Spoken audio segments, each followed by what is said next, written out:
right, we got Mark Hutton here from Cincinnati. Mark is a RAL coach and the owner of Mimi's House in Ohio. Mark, super glad to have you on with us. Thanks for taking the time. And nice to be here. Yeah, and I want to talk about how you've got a broad real estate background. Why don't you tell us about where you started there and why you got into RAL? Sure.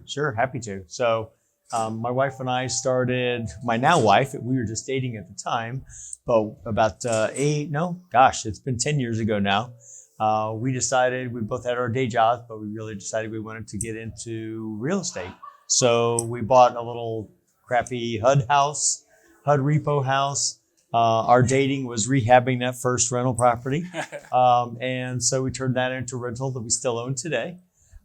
We found out that we worked really well together, so that worked out good.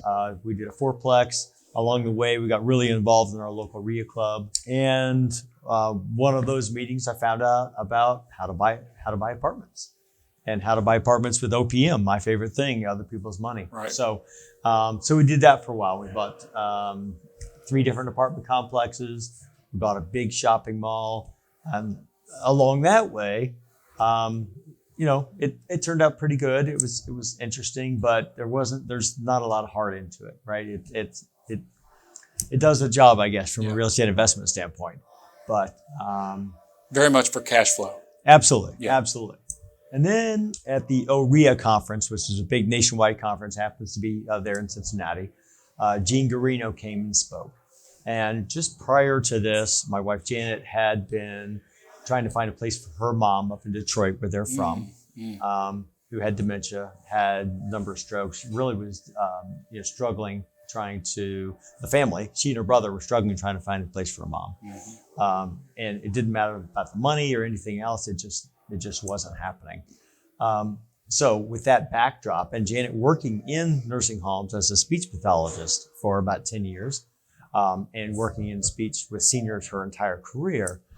So that's the backdrop. And then we see Gene speak, and he's comes in and he's speaking about an hour and a half or so. And I'd say about 15 minutes in, I look over at Janet and she looks at me like, we're doing this, aren't we? Like, yeah. You just knew. We just knew this was it. So we came out here to Phoenix. We came to the RAL Academy. We did the boot camp. We became platinum students, and we really jumped into it. So our first house is called Mimi's House in Cincinnati. It's been open for over 5 years now.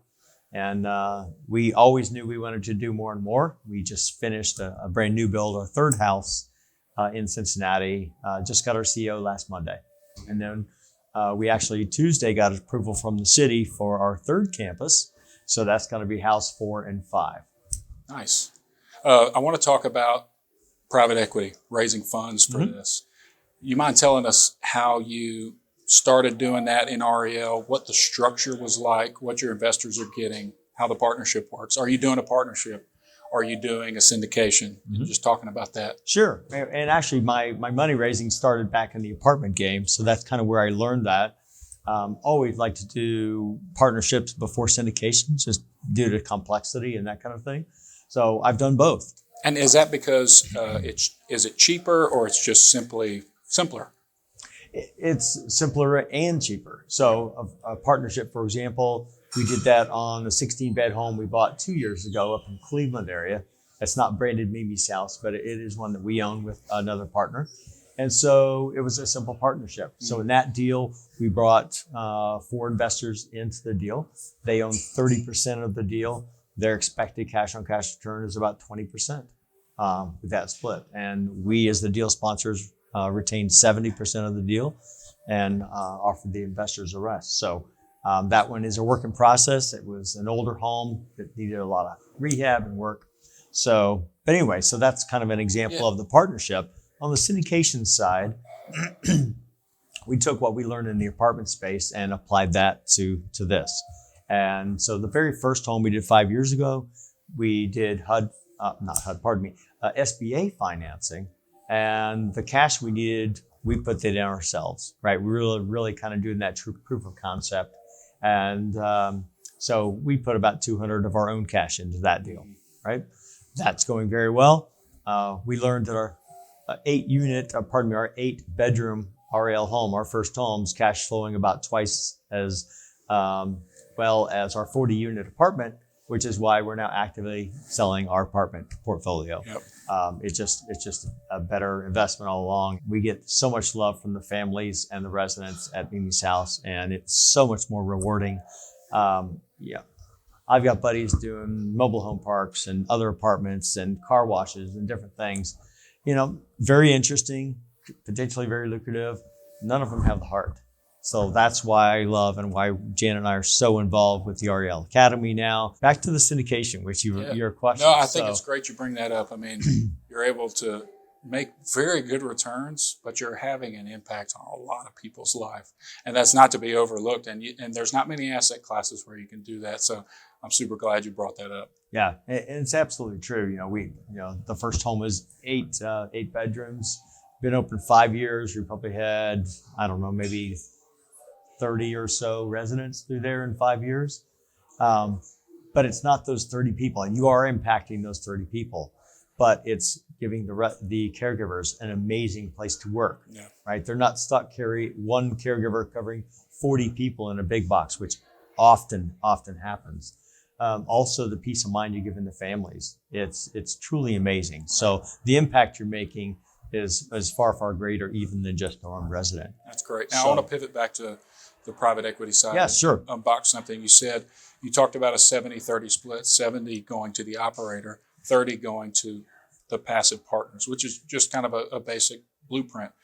What would you say to some investors? Because I have talked to some when I talk about those splits, and they're used to maybe multifamily. Which is upside down, flipped. yeah, right. The passive investors maybe get 70%. And what would you say to them, and why is it different in RAL? Sure. The reason that the split is different, because I'm a private investor as well, and we're invested passively in a number of different things, including other RALs. In my apartment business, we often had 70-30, 60-40, 80-20 splits. With the lion's share was to the investor. And the reason is those assets, those projects don't cash flow very much, right? You've got a small amount of profit, and in order to make it attractive to your investors, you have to get a much larger share of that small profit to give them a cash on cash return that is attractive to them, right? They can go out and get 10, 12, 14% about anywhere. So I need to make that attractive to them. And the apartment space, that's more difficult to do without giving them a larger share.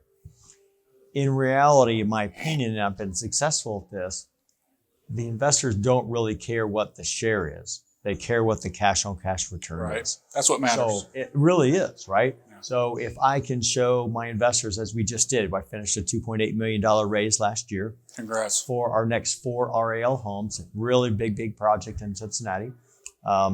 That third home I just told you we just finished last week, that's the second out of that 4-home project. That's split, and the split is never the same. There's not a baseline, it's got to be 70-30 or 60-40. Sure. You're going to split up the deal based on the cash on cash return you want to give to, or want to offer to your investors. So I'm targeting generally 15 to 18%.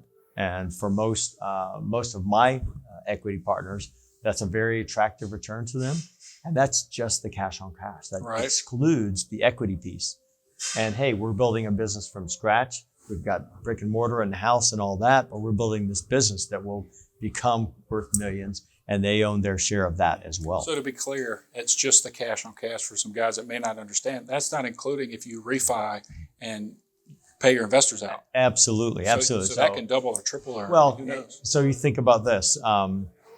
Let's say $100,000 investor, right? And let's say that ended up giving that investor 2% of the deal. I'm just making up some numbers, right?